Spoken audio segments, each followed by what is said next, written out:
हे राजन, तू ऐसे सुख को इकट्ठा न कर जिसके चले जाने के बाद तू दुखी हो जाए, वरन तू ऐसे सुख के पास पहुंच जा कि सब कुछ छिन जाने के बाद भी तू सुखी रहे। बड़ा प्यारा शब्द है। हे राजन, तू ऐसे सुख को इकट्ठा न कर जिस सुख के चले जाने के बाद तू दुखी हो जाए, और तू ऐसे सुख के पास पहुंच जा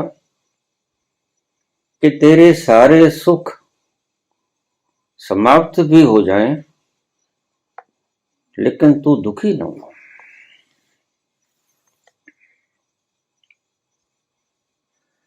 अभिषेक वृंदावन से। बहुत सुंदर शब्द है, ध्यान से सुनोगे तो कुछ और सुनने की आवश्यकता रह नहीं जाएगी।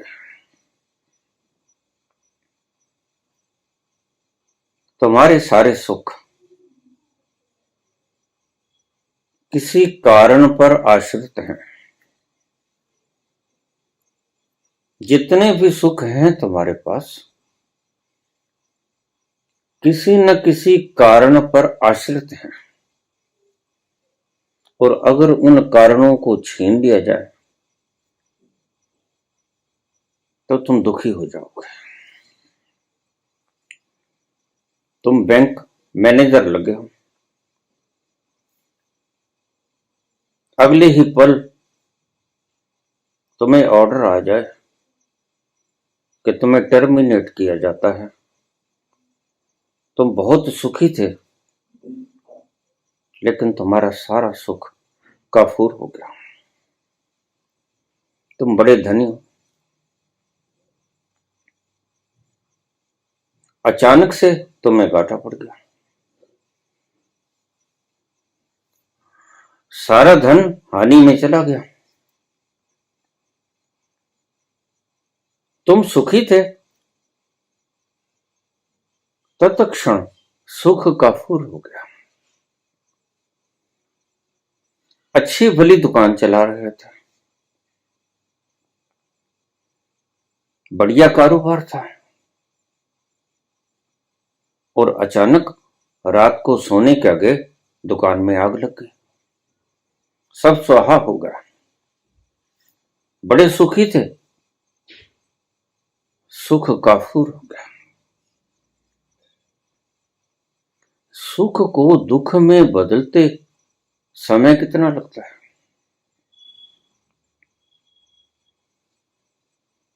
तो अष्टवक्र कहते हैं, हे राजन, तू ऐसे सुखों से मोह मत पाल जिन सुखों के चले जाने से तेरा सुख भी चला जाए। बड़ा अद्भुत वाक्य है। वरन तू ऐसे सुख का सामीप्य अपना ले जिस सुख के करीब जाके, जिस सुख को पाके तेरे सारे सुख नष्ट भी हो जाएं। समझने जैसी बात है। एक एक शब्द को ध्यान से समझना, तुम्हारा जीवन रूपांतरित हो जाएगा। तुम्हारे सुख नष्ट भी हो जाएं तो भी तुम सुखी ही रहो। तुम्हारे सारे सुख किसी कारण से सुख है। कोई बड़ी डिग्री होगी, कोई बड़ा टुकड़ा जमीन का होगा, कोई बड़ा बैंक बैलेंस भरा होगा,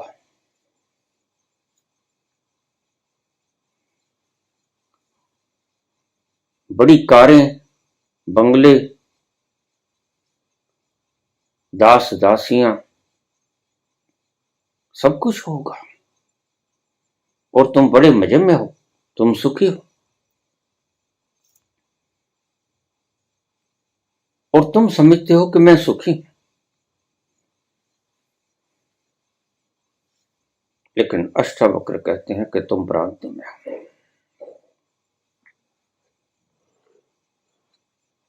राजन,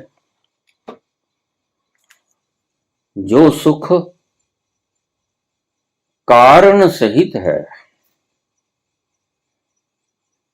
जिस सुख के पीछे कोई कारण है, वह सुख अखंड नहीं है, वह एक दिन टूट जाएगा। अतः तू उसका मोह त्याग दे। बड़ा सुंदर शब्द है। वो ये नहीं कहते कि तू उसको इकट्ठा न कर, कर डिग्रीज इकट्ठी कर, धन इकट्ठा कर, पदवियां इकट्ठी कर, शिक्षा इकट्ठी कर, अच्छा कारोबार चला, सब कर्म कर दुनिया में, क्योंकि ये सृष्टि भी उसकी है, उसी की पैदाइश है, उसी ने अपने हाथों से निर्मित किया है इस सृजना को। यह तिरस्कार योग्य नहीं है। इसके भीतर भी वह खुद रम रहा है। तू सब कुछ इकट्ठा कर। लेकिन एक शब्द बोल गए, जो शब्द जनक की चूलें हिला गया। कहते हैं इकट्ठा सब कुछ कर, लेकिन उनके साथ मोह ना पर। यानी अगर वो चले गए, उनके कारण तू सुखी मत हो। तो जब उनके कारण तू सुखी नहीं होगा, अगर वो चले गए, तो तुम दुखी नहीं हो कि उनके जाने से। सुनने में शब्द बड़े सरल लगते हैं, जितने सरल लगते हैं उतने ही आचरण में कठिन है। एक राजा को अखंड सुख पाने की ललक जगी। वह गुरु के पास गया। गुरु बहुत प्रसिद्ध था। बोला राजा, गुरु, हे गुरुदेव, मैं तो बहुत सुखी हूं, फिर तुम किस सुख की बात करते हो?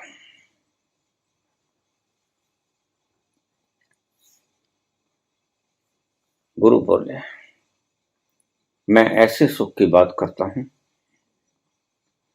जिसके छिन जाने से ये जो तुम सुखी हो, ये सुखी ही रह जाओ, ये सुख दुख में तब्दील ना हो जाए। मैं ऐसे सुख की बात कर रहा हूं।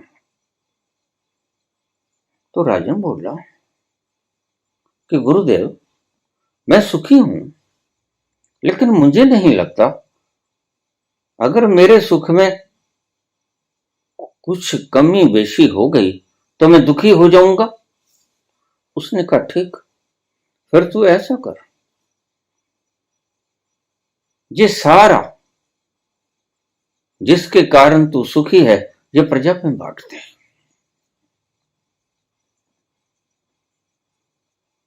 और अगर तू फिर भी सुखी रह पाया तो तुझे मेरे पास आने की आवश्यकता नहीं, फिर तू कहीं भी बैठ जाना, तुझे कोई दुखी नहीं कर सकेगा। बड़ी अद्भुत बात है। राजा महल में चला गया, सामान को बांटना शुरू किया। रानियों ने कहा, भेजा ठीक है, कुछ खराबी तो नहीं आ गई है?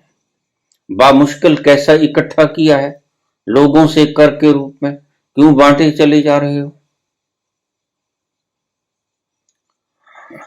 और जैसे जैसे वो बांटता गया, धन कम होता गया, प्रजा के द्वारा वो तिरस्कृत होता चला गया, क्योंकि है कुछ नहीं। तुम्हें शायद पता नहीं, लोग तुम्हें मान्यता क्यों देते हैं और तिरस्कृत क्यों करते हैं? मान्यता तो देते हैं कि तुम्हारे पास सब कुछ है, और तिरस्कृत तो करते हैं कि तुम्हारे पास कुछ भी नहीं है। आधा बांट चुका तो समझा आया। गुरु की बात सत्य है। आधा बांटने के बाद मुझे अकल आई कि मैं इसके कारण सुखी था, अब ये चला गया तो मैं दुखी हो गया। जितना सुखी पहले था उतना सुखी आज नहीं हूं। अब मुझे समझाया गुरु क्या कह रहे हैं।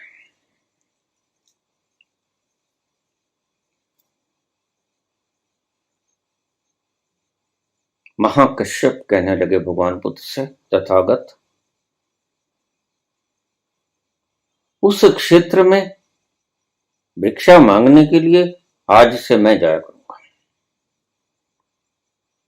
बुद्ध कहने लगे, नहीं महाकश्यप, अभी तुम मत जाओ। क्यों प्रभु, क्या ऐसा है? हर बार आप मुझे रोक देते हैं। नहीं महाकश्यप, तुम अभी मत जाओ, वहां के लोग बहुत बुरे हैं। क्या बुरा है उनमें प्रभु? वो बहुत बुरे हैं, तुम्हें गालियां निकालेंगे, गालियां निकालेंगे। तो मैं संतोष कर लूंगा कि शुक्र है, तथागत ने कहा था बुरे हैं, सिर्फ गालियां ही निकाली, मेरे मुख के ऊपर थूका नहीं। तो तथागत बोले, महाकश्यप, वो तुम्हारे ऊपर थूक भी सकते हैं,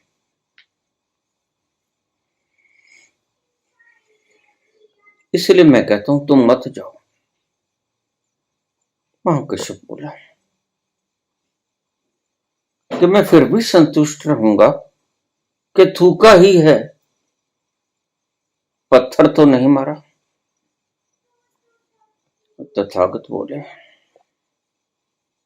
महाकश्यप, वो पत्थर भी मार देते हैं। महाकश्यप बोला, प्रभु, जब वो पत्थर मारेंगे तो मैं सोचूंगा, संतोष करूंगा, पत्थर ही तो मारा है,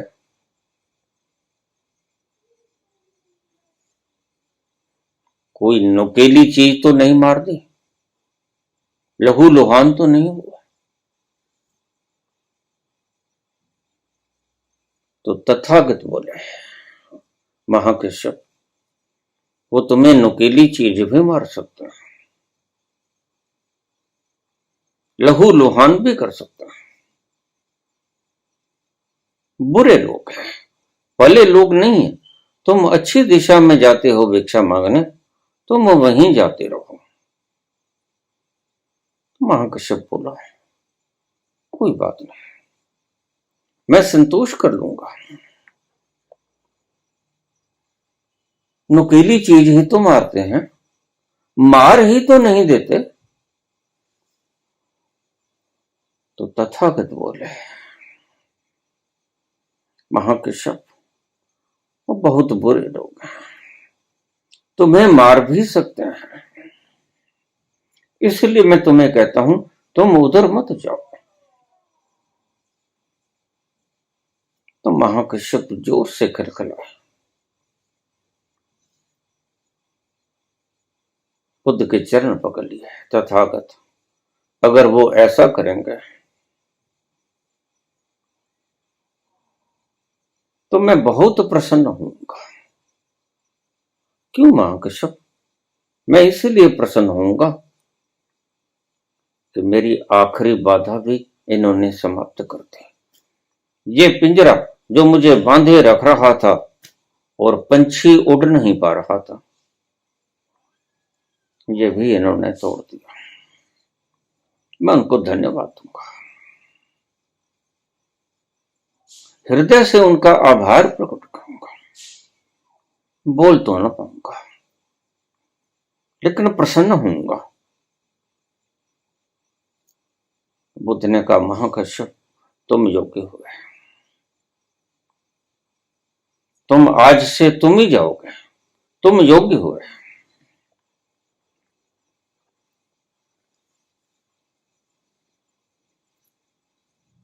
तुम्हारा प्रत्येक सुख किसी कारण से आता है,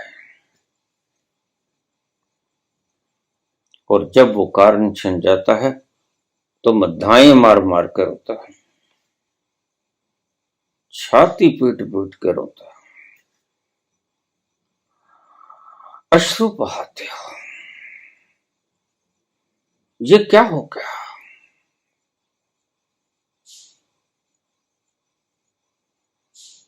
तो अष्टावक्र कहते, राजन, ऐसे सुख जो अगर छिन जाएं और तुम्हें दुख में धकेल दें, ऐसे सुखों को त्याग दे। ऐसे सुखों का मोह मत कर। इकट्ठा भले ही कर ले, लेकिन अगर वो छिन जाएं और तुम्हें दुख ना हो तो इकट्ठा करने का फायदा भी है। फिर तो कुछ भी इकट्ठा कर ले।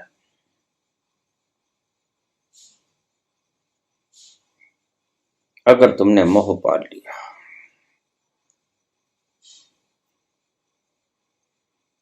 फिर तो तुम कुछ भी खो जाने का डर सदा ही पालते रहोगे, और तुम जियोगे नहीं। तुम पल पल मरोगे और डर के कारण मरोगे। कहीं वो ना छिन जाए, कहीं वो ना छिन जाए, कहीं ऐसा ना हो जाए, कहीं वैसा ना हो जाए। प्रत्येक आशंकाएं तुम्हें त्रसित करेंगे, तुम्हें दुखी करेंगे, और प्रत्येक वस्तु के छिन जाने के बाद तुम आंखें आंसुओं से भर लोगे।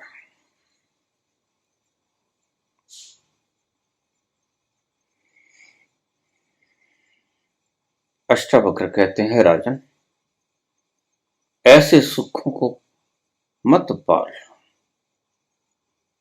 जिन सुखों के छिन जाने के बाद साथ ही तुम्हारा सुख भी चला जाए, वरना ऐसे सुख के समीप चला जा जहां अगर तेरे सारे सुख भी समाप्त हो जाएं तो भी तुम्हारा सुख समाप्त न हो। बड़ी गजब की बात है।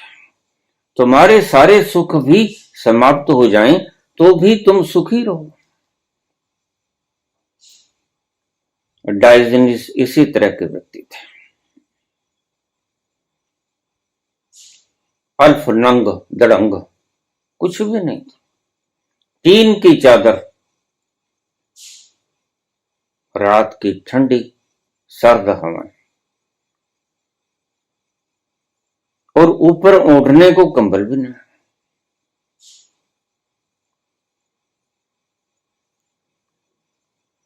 इनसे क्या कोई छानेगा? सिकंदर उसको तलवार का भय दिखाता है, और डायोजनीस कहता है कि तू तेरी तलवार को म्यान में रख ले सिकंदर, मेरे पास खोने को कुछ भी तो नहीं है। तू कहीं आसपास झोंपड़े में कुछ ऐसा देखता है जो छीन सकता है? नहीं, कुछ भी नहीं। ये छप्पर है, ये उठा के ले जा। और अगर तू तलवारबाजी ही करना चाहता है तो तुम्हें रोकता कौन है? जहां इतनी कत्लो गारत करके आया है और इतनी कत्लो गारत करने चला है, मेरा भी वध कर दे। रोकता कौन है? मेरे पास कोई हथियार नहीं। मैं आराम से लेटा हुआ हूं, वध कर दे। और सिकंदर के हाथ कंप जाते हैं, हाथ से तलवार छूट जाती है। जिसके पास खोने को कुछ ना हो, बाहर चाहे सब कुछ हो, लेकिन खोने को कुछ ना हो, बाहर चाहे सब कुछ हो, इन शब्दों को बार बार मैं रिपीट कर रहा हूं।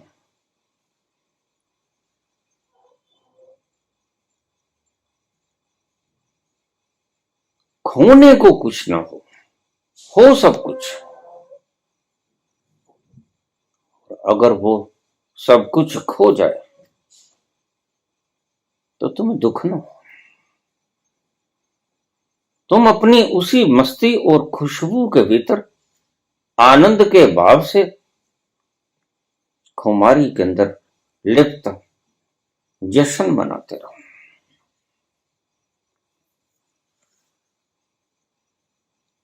अष्टावक्र कहते हैं, राजन, उस स्थान पे पहुंच जा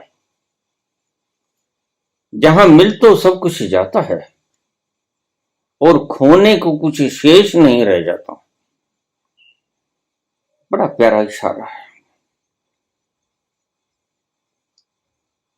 किधर का इशारा कर रहे हैं अष्टावक्र? लेकिन अभी प्रज्ञा जगी नहीं। जनक देखते हैं कि अगर ये मुकुट मणियां छीन ली जाएं तो कोई बात नहीं, अगर ये सिंहासन छिन जाए तो भी कोई बात नहीं।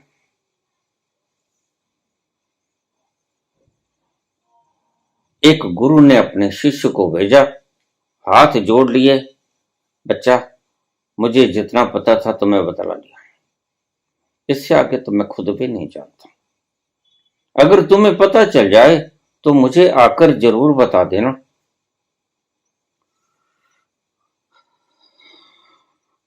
शिष्य ने पूछा, गुरुदेव, अब इतने वर्षों के बाद मैं कहां जाऊं?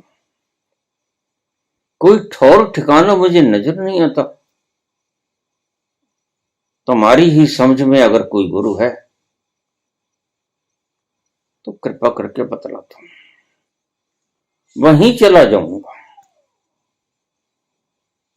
गुरु बोला, बच्चा, तू राजा जनक के पास चला जा, बस वो अंतिम है, उसके पास जो है वहां से तुम्हें अन्यथा कहीं जाने की आवश्यकता नहीं पड़ेगी।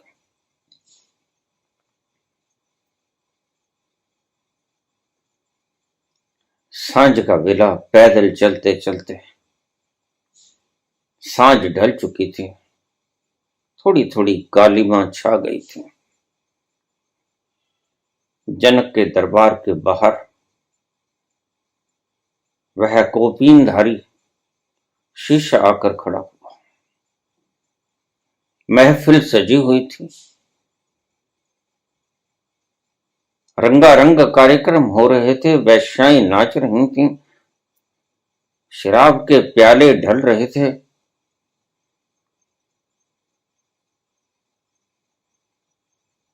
मदहोशी बिखर रही थी, तालियां बज रही थी, ठुमके लग रहे थे। ऐसा दृश्य देखकर ऐसा तो कभी देखा नहीं था। शिष्य के मन में आक्रोश आया और क्रोध की भावना भी आई। यह दुष्ट मुझे क्या पढ़ाएगा, जो खुद ही वासनाओं से लिप्त है। देखो, इसे जरा भी शर्म नहीं आती। मजे से ऊंचे सिंहासन पर बैठा, प्याले ढल रहे हैं, वैश्याओं का नृत्य चल रहा है, ठहाके लग रहे हैं, फफ्तियां कसी जा रही हैं, घुंघरू बज रहे हैं, मदहोशी के जाम चल रहे हैं। और गुरुदेव ने कहीं मजाक तो नहीं कर दिया? मजाक ही कर दिया। मैं कौपीनधारी, सदाचारी, अल्पाहारी, कहां फंस गया? और गुरु ने कहा, अगर तुम्हें पता चल जाए तो मुझे भी बता देना। हद की बात है, ये तो गुरु खुद ही चकमा खा गए, गलत व्यक्ति के पास भेज दिया। जनक की पैनी दृष्टि बीच बीच में भिक्षु के पास जाती।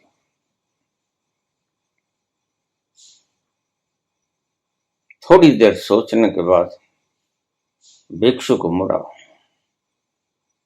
यहां लेने देने को कुछ नहीं है।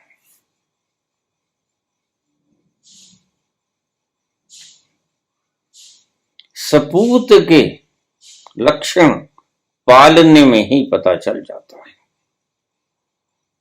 पहली झलक बतला गई कि किस व्यक्ति के पास गुरुदेव ने मुझे भेज दिया, फंसा दिया।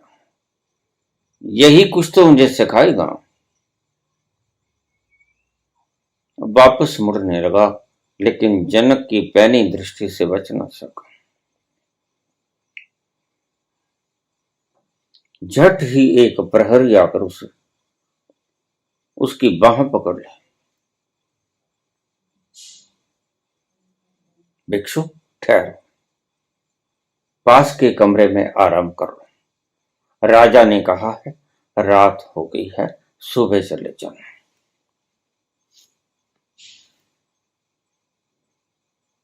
अभी कहां जाओगे, ठंडी रात है। उस कमरे में बैठ जाओ, थोड़ी देर विश्राम कर लो। ये लो, ये गर्म कंबल ले लो, ठंडी बहुत है। भिक्षुक बैठ गया। जाते जाते कहने लगा, गुरु ने फंसा दिया, इससे तो हम ही अच्छे हैं। राजा जनक में और हम में फर्क क्या है, वरना हम अच्छे हैं राजा जनक से। सभी भोगों का उपभोग करते हुए राजा अपने आप को सदाचारी कहलाता है, और हमने सभी भोगों का त्याग कर रखा है। कौपीनधारी हमें क्या सिखाएगा? तो उस सुरक्षा प्रहरी ने कहा, आप कृपा करके पास वाले कमरे में विश्राम कर लो, थक गए होंगे, रात हो गई है, अब जाओगे भी कहां? भोजन वगैरह करके विश्राम यहीं कर लेना और फिर सुबह सुबह चले जाना। कौन रोकता है? बुलाया भी तो किसी ने नहीं था।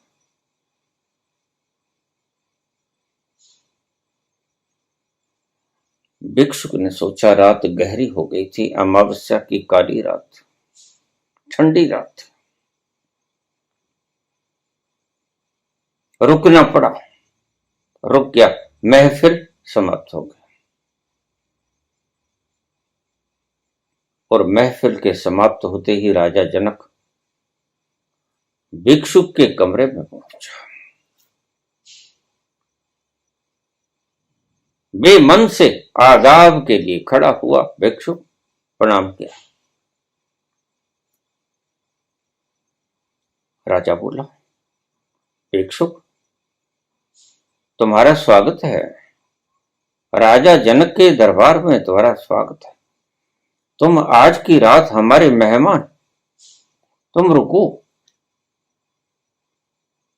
सुबह जहां कहोगे मेरे व्यक्ति तुम्हें रथ के ऊपर छोड़ आएंगे। और सुरक्षा प्रहरियों का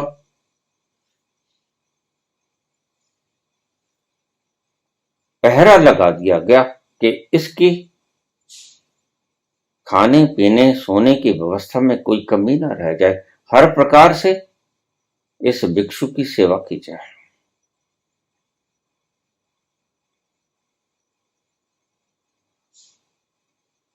उसको एक कमरा दे दिया गया, रात को सोने के लिए गर्म नरम बिस्तर दे दिया गया, आलीशान कमरे वहां सुला दिया गया, खाना खिला दिया गया, नींद बहुत अच्छे से आई। और सुबह किसी ने आके द्वार खटखटाया। आवाज को सुनकर भिक्षु उठा। भिक्षुक ने दरवाजा खोला, देखा राजा सामने खड़ा था, दोनों हाथ जोड़ लिए, प्रणाम किया। राजा ने कहा, आओ थोड़ा घूम ले, फिर वापस आके स्नान कर लेना, और फिर तुमने जहां जाना हो वहां बता देना, मेरे सुरक्षा प्रहरी तुम्हें छोड़ आएंगे, मेरा रथवान तुम्हें छोड़ देगा। भिक्षु साथ साथ चल पड़ा राजा जनक के पैदल। बहती हुई नहर का किनारा, ठंडी हवाएं और कौपीनधारी राजा के साथ ही चल रहा है।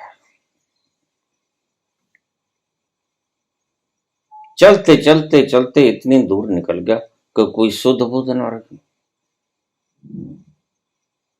और जैसे ही भिक्षु को होश आया कि हम कहां आ गए, यहां तो कोई जीव जंतु भी नहीं, और मुड़ के देखा तो देखा कि आसमान में आग की लपटें,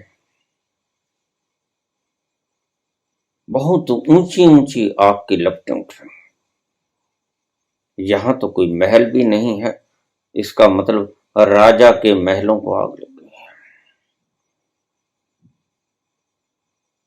क्योंकि यहां बस्ती में इतना ऊंचा महल किसी का है ही नहीं, राजा जनक के सिवा। तो भिक्षुक बोला, राजा जरा देखो मुड़ के, तुम्हारे महलों को आग लग गई है।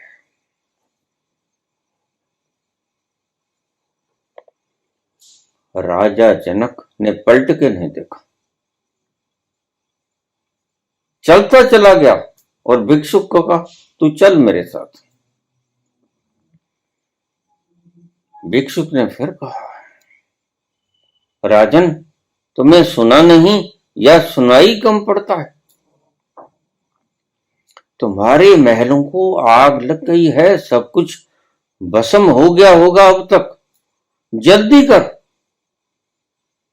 चलो वापस चलें, महलों को आग लग गई है, देखो कितनी ऊंची ऊंची लपटें। लेकिन जनक चुपचाप चले जा रहे हैं।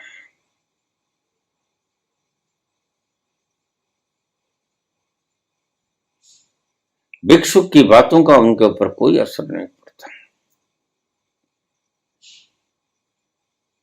भिक्षु कहने लगा, राजन मुझे लगता है या तो तुम पागल हो या तुम बहरे हो, दोनों में से कोई बात है। महलों को आग लगी है, मैं स्पष्ट देख रहा हूं, लपटें आसमान छू रही हैं, कितनी देर से सब जल रहा है, भस्म हो जाएगा, जल्दी करनी जरूरी थी, लेकिन तुम तो मजे से चले जा रहे, तो चलो मैं चला। और जैसे ही भिक्षुक वापस मुड़ा, तेज कदमों से उसको आकर पीछे से जनक ने पकड़ लिया। ठहर, कहां चला? मैं तो महलों में चला। क्यों चला? मेरी लंगोटी वहां पड़ी। मेरे पास सिर्फ 2 ही लंगोटियां, एक जो पहन रखी है और एक जो स्नान करके मैं बदलूंगा, बस वो ही। मेरे पास 2 ही तो लंगोटी हैं, और वो महल के उस कमरे के अंदर है जहां मैं रात को सोया था। और कुछ है ही नहीं मेरे पास। मैं अपनी लंगोटी को तो बचा लूं, तुम तो लगता है पगला गए हो।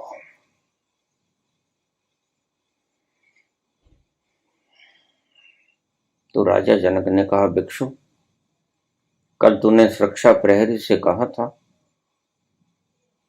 कि राजा जनक से तो हम अच्छे हैं।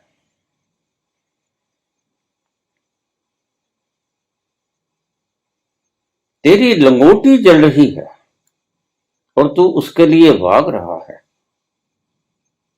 और यहां सारे महल जल रहे हैं। महल के भीतर के सभी लोग जल रहे हैं। सारे खजाने भस्म बने जा रहे हैं। सारा अस्तबल, घोड़े मर जाएंगे, हाथी मर जाएंगे। मैं अच्छी तरह से जानता हूं, लेकिन मैंने तो पलट के भी नहीं देखा, और तू भाग चला महलों की तरफ एक लंगोटी के लिए। तूने पूछा था कि हमारे में और राजा जनक में फर्क क्या है। बस भिक्षु, यही फर्क है। तुम लंगोटी का बिछोह न भी सार सके, और मैं सारा भी जल जाए तो भी मेरे सुख में तनिक भी कोई कमी नहीं आने को है। मैं बिल्कुल वैसा ही रहूंगा जैसा रात को था।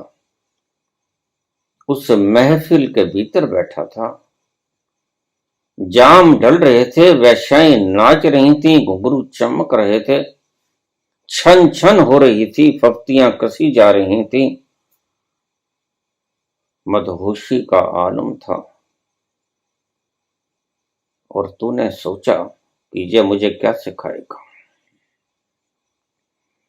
बस यही कुछ सीखने वाला था भिक्षुक, और तू यही कुछ चूक गया। वो जो रात को था वो अब भी है, लेकिन रात को सारे भोगों का प्रभाव मेरे ऊपर नहीं था, और आज सारे विनाशों का प्रभाव भी मेरे ऊपर नहीं। सब कुछ विनष्ट हुआ जा रहा है, लेकिन मेरा कुछ जल नहीं रहा है। तुम्हारी लंगोटी जल रही है, मेरा कुछ नहीं जल रहा है।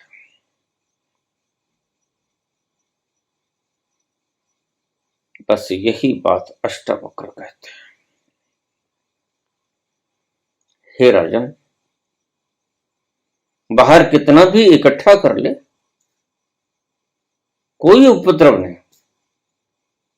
लेकिन ये इकट्ठा किया हुआ तेरे मन के भीतर न उतर जाए।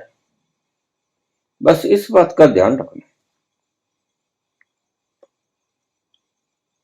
ये विनष्ट हो जाए तो कहीं तेरी खुशी साथ ना ले जाए। इसलिए राजन उस स्थान पर पहुंचा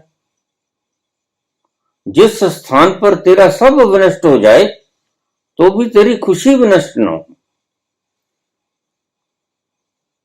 ऐसा कौन सा स्थान है? कौन से स्थान की तरफ इशारा करते हैं अष्टावक्र? सब छिन जाए लेकिन तुम्हारा सुख न छिने। सब छिन जाने के बाद भी तुम्हें दुख के बादल घेरे में, तुम्हारा चित्त उदास न हो,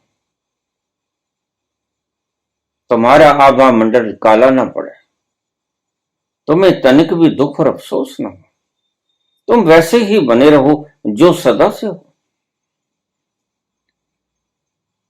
सब कुछ रहते हुए भी जैसे तुम थे सब कुछ गुम होने के बाद भी तुम अगर वैसे ही बने रहे तो तुम संत हो गए। बस संत की यही परिभाषा। संत तुम्हें रोकता नहीं। कुछ भी इकट्ठा कर लो, धन इकट्ठा कर लो, बल इकट्ठा कर लो, पदवियां इकट्ठी कर लो, जमीनों के टुकड़े अपने नाम रजिस्ट्री करा लो, खजाने भर लो, हीरे जवाहरातों से लद जाओ,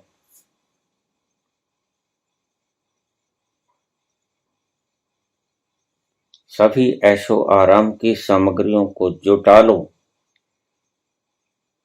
लेकिन बस एक ही बात को ध्यान में रखना, ये जैसे इकट्ठा किया है वैसे अगर बिखर भी जाए तो तुम्हें तनिक भी अफसोस ना हो। ऐसा ना हो कि जो इकट्ठा किया हुआ बिखर जाए तो तुम्हारा सुख भी साथ ले जाए। अगर तुम ऐसे बन सकते हो तो इकट्ठा करने में कोई हर्ज नहीं। अगर तुम जनक के तख्त के ऊपर बैठे तख्त के गुम हो जाने का भय नहीं मानते तो तख्तों पर तुम ही बैठने के योग्य हो। अगर तख्त कहीं गुम न हो जाए इस बात को सोचकर भी जीरा कंपता है तो फिर ये तख्त कभी बचेगा नहीं। किसका तख्त कभी बच पाया है?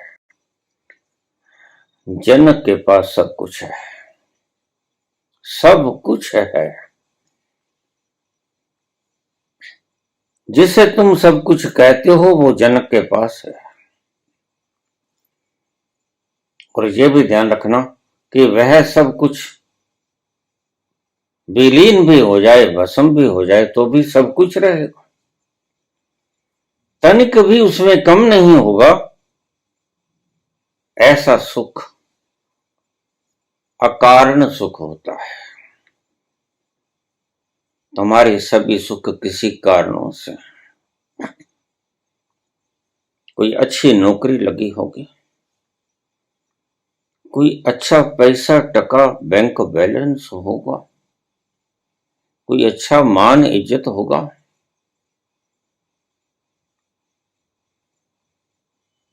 सभी सलाम करते होंगे, नौकर नौकरानियां, दास दासियां, प्रजा, सभी मेहरबान होंगे तुम पे।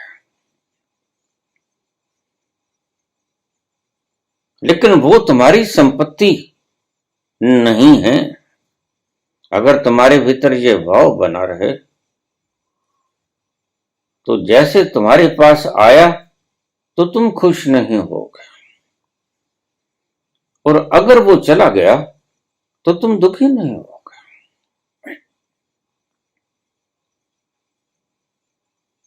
बस जहां जाकर ऐसी अवस्था तुम्हारी हो जाती, अष्टावक्र उसी तल की बात करते हैं। यहां कुछ करना नहीं पड़ता, ऐसी स्थिति को पाने के लिए कुछ साधना नहीं पड़ता, कुछ विधि नहीं अपनानी पड़ती, किसी प्रक्रिया के भीतर से गुजरना नहीं पड़ता, कोई उपाय नहीं करना पड़ता। अष्टावक्र कहते हैं कि सब कुछ पाने के लिए, ऐसी स्थिति को पाने के लिए, हे राजन, तुम्हें बस वहां तक पहुंचना है। किसी प्रकार की कोई विधि का उपयोग नहीं करना है। कोई सीढ़ी तुम्हें वहां ले जा नहीं सकती, वहां जाने के लिए कोई सीढ़ी है ही नहीं। वो ऐसा मुकाम है जहां तक कोई रास्ता जाता नहीं, पाथलेस पाथ, कोई रास्ता नहीं जाता। जिस रास्ते को कोई रास्ता नहीं जाता, जो मंजिल बिना रास्ते के है, तुमने वहां पहुंचना है। क्या विधि अपनाओगे? तुम्हारी सब विधियां बेकार है। अष्टावक्र कहते हैं कि तुम इन सबको छोड़ दो, मत उलझो। जो पाना चाहते हो वो तुम्हें हो। तुम कुछ बनने की प्रक्रियाओं को तिलांजलि दे दो। तुम इन सब आपाधापी से निजात पा जाओ। छोड़ दो सब कुछ, क्योंकि जो तुम पाना चाहते हो अंततः, अंततः इस शब्द को याद रख लो, जो अंततः तुम्हें मिलता है और जिसको पाने की चीत्कार भीतर से सदा ही उठती रही है, जिसको पाने के लिए तुम्हारे पूरे प्राण आतुर हैं, लालायित हैं, रोमा रोमा तुम्हारा दांव पे लगा है, जिसको पाने के लिए, उसको पाने के लिए कोई रास्ता जाता नहीं।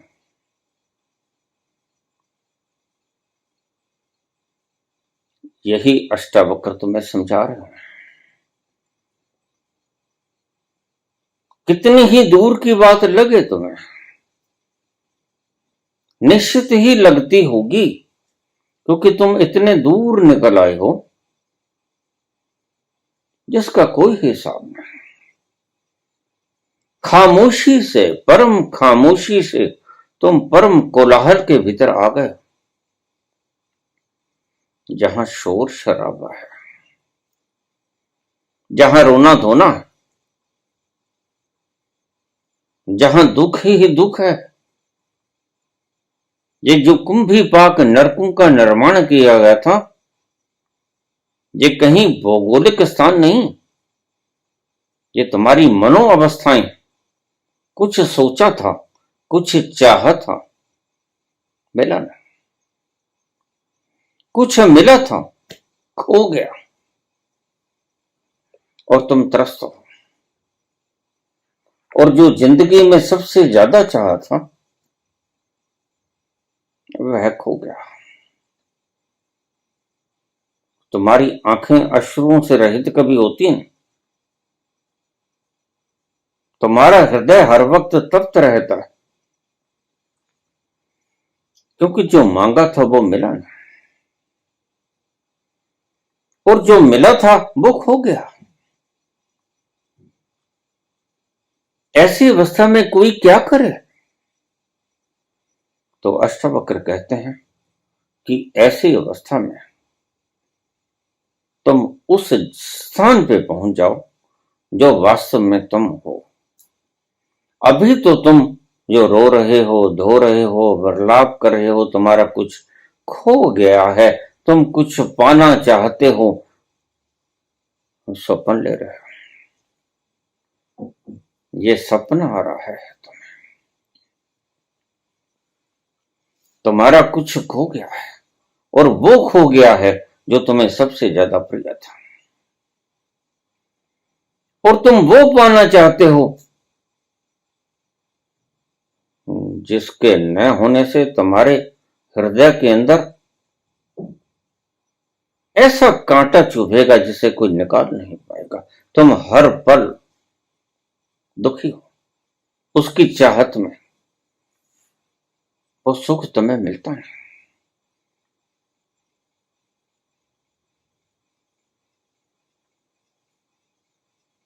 अष्टावक्र कहते हैं कि तुम सपना देख रहे हो।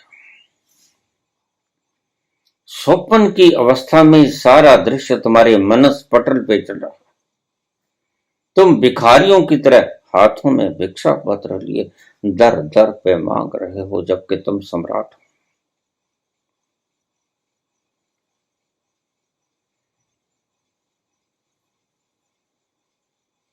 तुम शहंशाही आलम हो, और तुम्हारे हाथ में कटोरा है, और तुम मुद्दतों से नहाए नहीं। वस्त्र तुम्हारे शरीर पर चिथड़े भर हैं, पांव जल रहे हैं,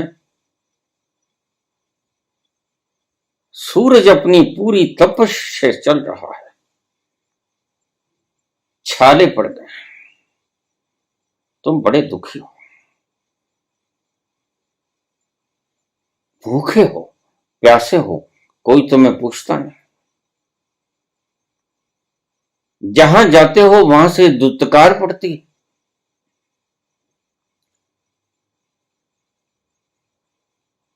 तुम सपने के भिखारी हो।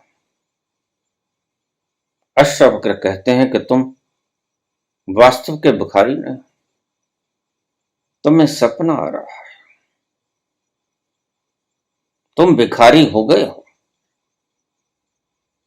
सपने में तो तुम कुछ भी हो सकते हो, सपना तुम्हारे वश में थोड़ी होता।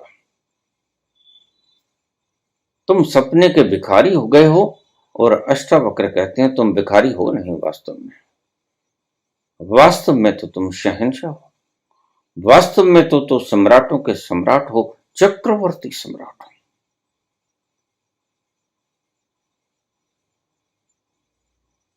तो कैसे खुले?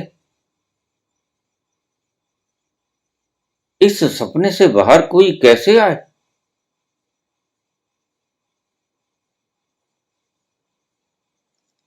गुरु जगाता है तुम्हें, झंझोड़ता है तुम्हें। तुम सपने में इतने मदहोश हो और इतने दुखी भी हो, तुम्हारा रोमा रोमा दुखी है, तुम चिल्ला रहे हो।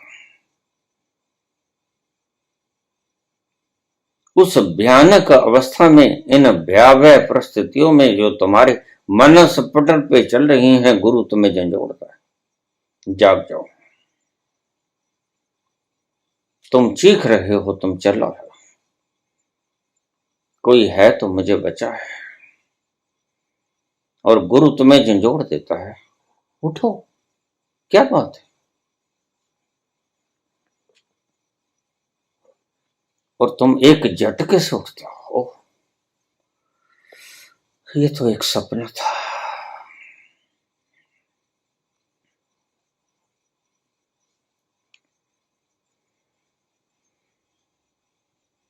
बस ये जग जाना ही संबोधि है, जग जाना ही सारी समस्याओं का समाधान है, समाधि। क्योंकि सोने से सारी समस्याएं पैदा हुई। तुम सो रहे थे सिर्फ, कोई पाप नहीं किया था, कोई दुष्कर्म नहीं किया था, कोई अन्याय नहीं किया था। तुम सिर्फ सो रहे थे और सपना देख रहे थे, और सपना किसी ने तोड़ दिया, उसे गुरु कहते हैं। और तुम जाग गए। फिर क्या वो बचा? क्या वो भिक्षा पत्र? कहां गया भिक्षा पत्र? कहां गए वो छाले वाले नंगे पांव? कहां गए वो जीर्ण शीर्ण वस्त्र?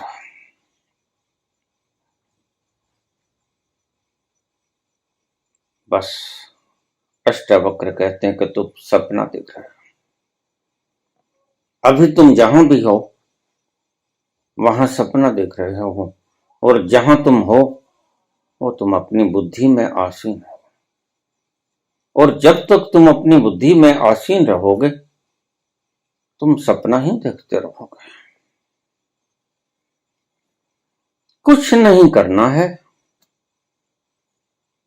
मात्र सपना ही तो देख रहे हो। कुछ भी ऐसा नहीं किया है कि जिसका उपाय न हो। इसका उपाय है, जग जाना इसका उपाय है। इसलिए सभी संतों ने अवेयरनेस पे जोर दिया। जाग जाओ, सोए हुए हो, सोए सोए सपने में तुम दुखी हो, और तुम चाहते हो कैसे निजात मिले इस दुख से। तो एक ही उपाय है, जग जाओ। जागने से तुम्हें पता चलेगा कि नहीं, यह तो सपना था, इस सपने को तोड़ दो। खुद से न टूटे तो सदगुरु का सहारा ले लो, वह तोड़ देगा।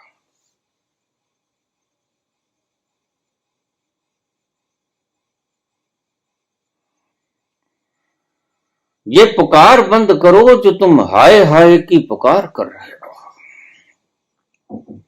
किसी सदगुरु के शरण में चले जाओ।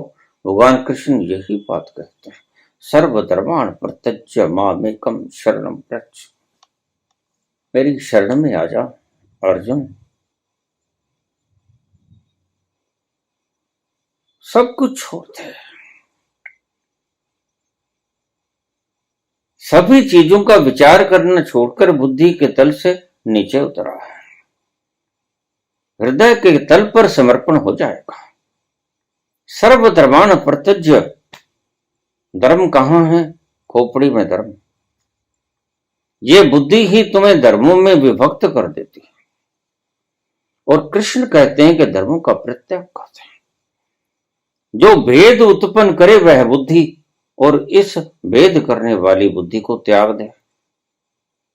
सर्वधर्मान् प्रत्यज्य, इसको छोड़ दो।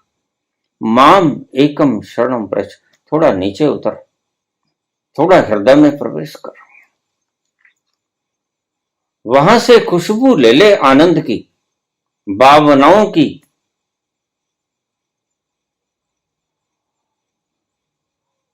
और वहां से नीचे उतर जा, पाएगा जो तुम खोपड़ी के तल पे हो वो वास्तव में नहीं, वो एक सपना है। जब तुम रात को सो जाते हो, सपने से पहले जो सुषुप्ति की अवस्था होती है, बिल्कुल सटीक वही अवस्था तुम्हारी समाधि में भी होती है। समाधि में बिल्कुल ठीक उसी अवस्था में पहुंच जाते हो जहां तुम निद्रा में पहुंचते हो। इसलिए कोई बता सकेगा कि रात को सोए सोए तुमने सारी उम्र सो सो के गवा दी, कितनी गहन निद्रा में तुम सोए, सुषुप्ति में तुम पहुंचे, लेकिन तुम बता सकोगे कि तुम थे कौन? नहीं बता सकोगे।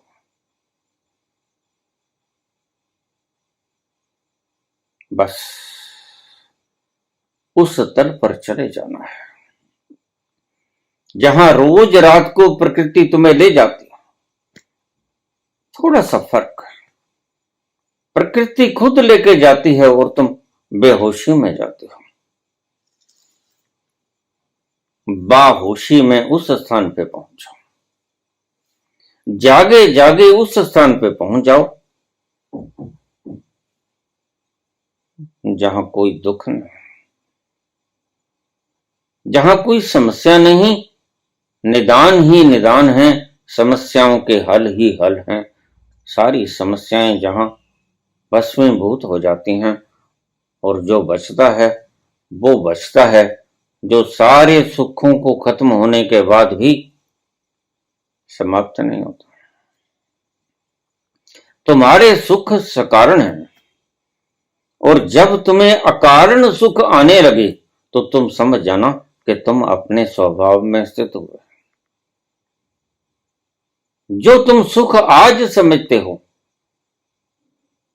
गौर से देखना, छानबीन करके, अगर ये खो जाए तो क्या तुम सुखी रहोगे? नहीं रहोगे।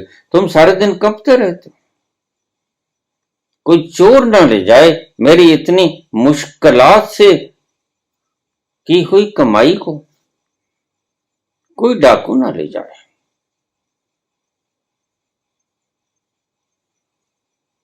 तुम सारे दिन डरते डरते जी रहे हो। तुम कहते हो हम जी रहे हैं, लेकिन वास्तव में तुम जी नहीं रहे हो। यह भी कोई जीना है?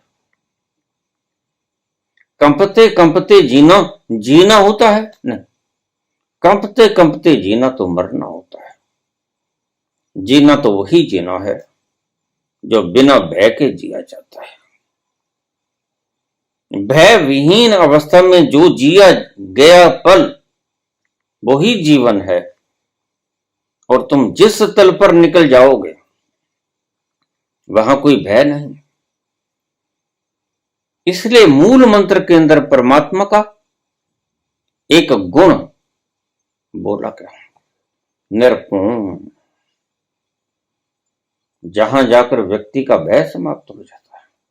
निर्वैर, जहां जाकर व्यक्ति वैर नहीं कर पाता, उस तल पर पहुंच जाओ जिस तल पर कबीर पहुंचे, नानक पहुंचे, मीरा पहुंची, दादू पहुंचे,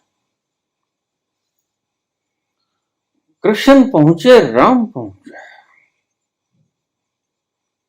उस तल पर निकल जाओ। तुम्हारा जीना, अब का जीना तो कंपन से भरा जीना है। तुम पल पल मरते हो, तुम जीते नहीं। तुम किसी तरह दिनों को धक्के दे रहे हो। तुम कहां जिए, अपनी पिछली जिंदगी को याद करके देखो।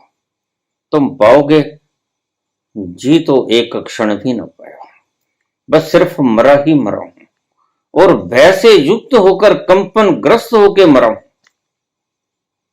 बस तुम ऐसे ही जिए हो, और ये कोई जीना नहीं है।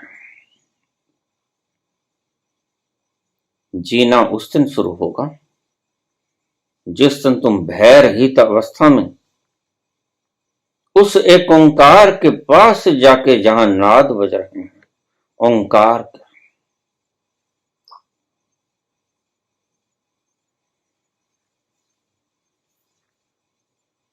जहां वो सृष्टि को चलाने वाला। तुम अभी तो अपने आप को समझते हो कि मैं सारी सृष्टि को चला रहा हूं, कर्ता पुरुष, निरपो निर्वैर आकार मूर्त। तुम्हें तो मौत आती है, तुम तो हर वक्त मौत से ग्रसित कंपते रहते हो। तुम्हारा कोई एक पल ऐसा गुजरा जिस पल में तुम मृत्यु से विहीन जिए? नहीं गुजरा। मृत्यु भूल गए होगे, यह बात अलग है, लेकिन मृत्यु विहीन क्षण तुम कभी नहीं जिए। अकाल मूर्त, अजूनी सैपम। जब तुम अपने आप के प्रभाव से, अपने आप के प्रकाश से प्रकाशित होगे, स्वावलंबी हो जाओगे, परावलंबी ना रहोगे।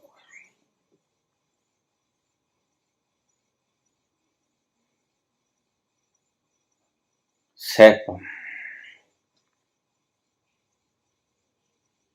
गुरु प्रसाद, वही मैंने कहा। कौन जगाएगा? गुरु जगाएगा। गुरु की शरण चले जाओ, गुरु की शरण पकड़ लो। इतना टेढ़ा मसला नहीं है जितना तुम मार्ग भटक गए हो। कोई बात नहीं, कुछ नहीं बिगड़ा है। सच्चे गुरु के पास आने से पल भर की ही तो बात होती। बस तुम तैयार होने चाहिए। तुमने जितने अपने रूप बना लिए हैं, तुमने जितनी अपनी धारणाएं लेप ली हैं अपने ऊपर, ये सब गलत है। पाखंड लेप लिए हैं तुमने। तुम जो नहीं हो वो अपने आप को तुमने लेपन कर लिया है।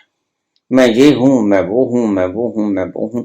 हजारों मान्यताएं तुम्हारे ऊपर लेप की तरह चढ़ी हुई हैं, और जैसे ही गुरु तुम्हें जगाएगा, ये सारे लेपन एक पल भर में ताश के पत्तों के समान ढेर ढेरी हो जाएंगे। जो महल तुमने बनाए थे ताश के पत्तों से, एक फूंक मारते ही सब गिर जाएंगे। उस पल का इंतजार करो और गुरु की शरण में चले जाओ। गुरु प्रसाद तुम पाओगे, तुम निहाल हो गए। धन्यवाद।